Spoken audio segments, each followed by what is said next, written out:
Cette vidéo est inspirée de la vidéo de Brandle Talk sur Love is War, il y en a en description.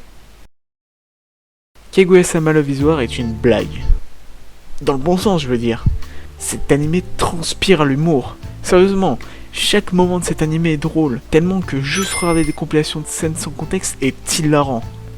Mais avant tout, un petit récap. Qu'est-ce que Kaguya-sama Love is War ? C'est un manga écrit par Aka Akasaka, publié en 2015 dans le Miracle Jump.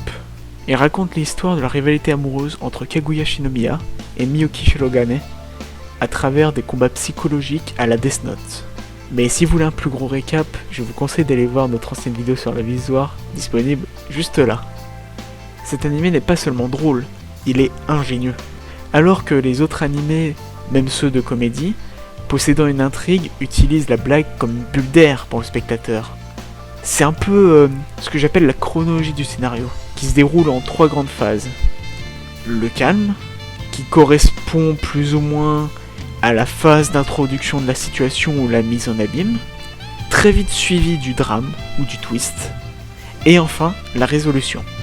Et dans ce schéma-là, l'humour vient couper en plein milieu, comme pour faire une sorte de bulle d'air, comme ce que j'ai dit précédemment. Et un peu comme dans tous les films Marvel récents. Mais bref, au moment de la blague, c'est comme si l'histoire s'arrêtait, avant de reprendre juste après. Évidemment, on peut parfaitement faire comme ça, ce n'est pas un problème en soi, tant que le rythme est bien géré. Sauf que dans une comédie, là où il y a beaucoup de blagues, eh bien c'est compliqué de faire avancer l'histoire. C'est comme faire une pause sur un épisode toutes les 30 secondes. Il y en a qui ont bien réussi à jongler entre les deux, comme Golden Time ou Toradora, qui ont su alterner entre drame et comédie. Love is War, lui, a réussi à faire quelque chose de plus astucieux. Dans Love is War, la blague, c'est le twist.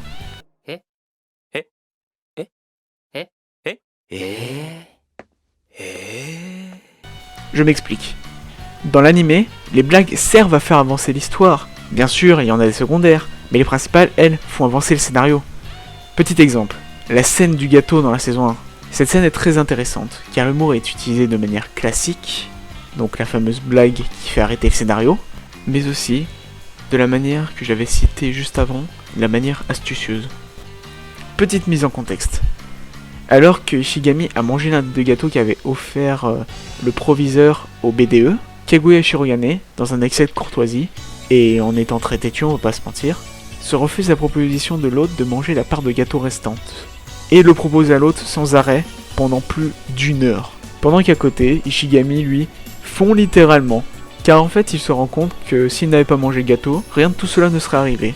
Par la suite, dans leur obstination, ils décident de se donner un morceau du gâteau en même temps.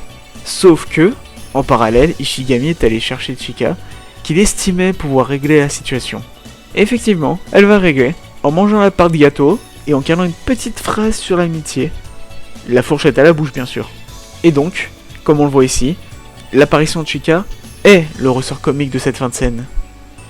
Le fait de manger le gâteau sans se poser de questions et de faire une petite morale sur l'amitié à la fin crée un décalage extrêmement drôle. Et comme on le voit ici, le ressort humoristique est ce qui fait avancer la scène et vient la conclure par la même occasion. C'est là qu'on voit le talent d'écriture de Aka Akasaka, qui a réussi à transformer le ressort comique en ressort scénaristique. Et ce qui est incroyable, c'est que grâce à l'atmosphère qu'il a réussi à instaurer dans l'animé, cette conclusion est totalement cohérente et ne paraît pas tirée par les cheveux vu qu'elle est dans la continuité de ce que proposait l'animé jusque-là.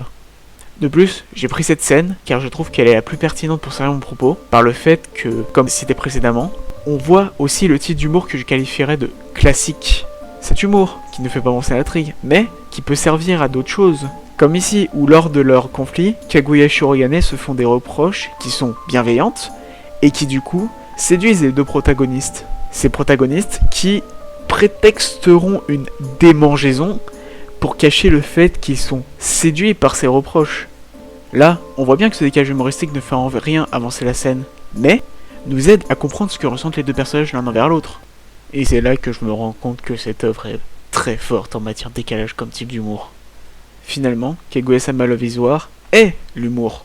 Il a réussi à faire passer l'humour de divertissant à pratique tout en restant extrêmement drôle, et donc à en tirer le meilleur en termes d'écriture. On peut aussi remarquer que d'autres animés ont une façon de faire qui ressemble beaucoup, comme Saiki Kuzo no Psinan. Sauf que là, par le fait que l'histoire a une place bien plus importante dans le visoire, cette façon de faire saute bien plus aux yeux. Fort heureusement, le visoire est très bien rythmé et usera d'autres ficelles afin de faire avancer son intrigue, sans oublier son humour. Ce qui fait qu'il est très plaisant de suivre les guerres psychologiques tout aussi géniales qu'absurdes entre Kaguya et Shirogane. Voilà, c'est tout pour cette vidéo sur Kaguya-sama Love is War. J'espère qu'elle vous a plu. Les vidéos comme je faisais jusqu'à maintenant ne me plaisaient plus trop, du coup j'ai voulu faire autre chose. Et je pense avoir trouvé quelque chose qui me plaît, et je pense revenir sur le visuel à la fin de la saison 3 si j'ai quelque chose à dire dessus. Surtout, je vous rappelle que je me suis inspiré de Brandon Talks. Ces vidéos sont vraiment bien, je vous les conseille. Sa chaîne est une fois de plus dans la description. Enfin, n'hésitez pas à vous abonner et à partager la vidéo si elle vous a plu. Et surtout, à me dire ce que je pourrais améliorer dans ce nouveau format, qui est encore très expérimental pour moi. Même si vous voulez me dire que la vidéo était nulle à chier, du début jusqu'à la fin, dites-moi pourquoi, ça m'aiderait beaucoup. Allez, salut à tous, c'était Blue, ciao!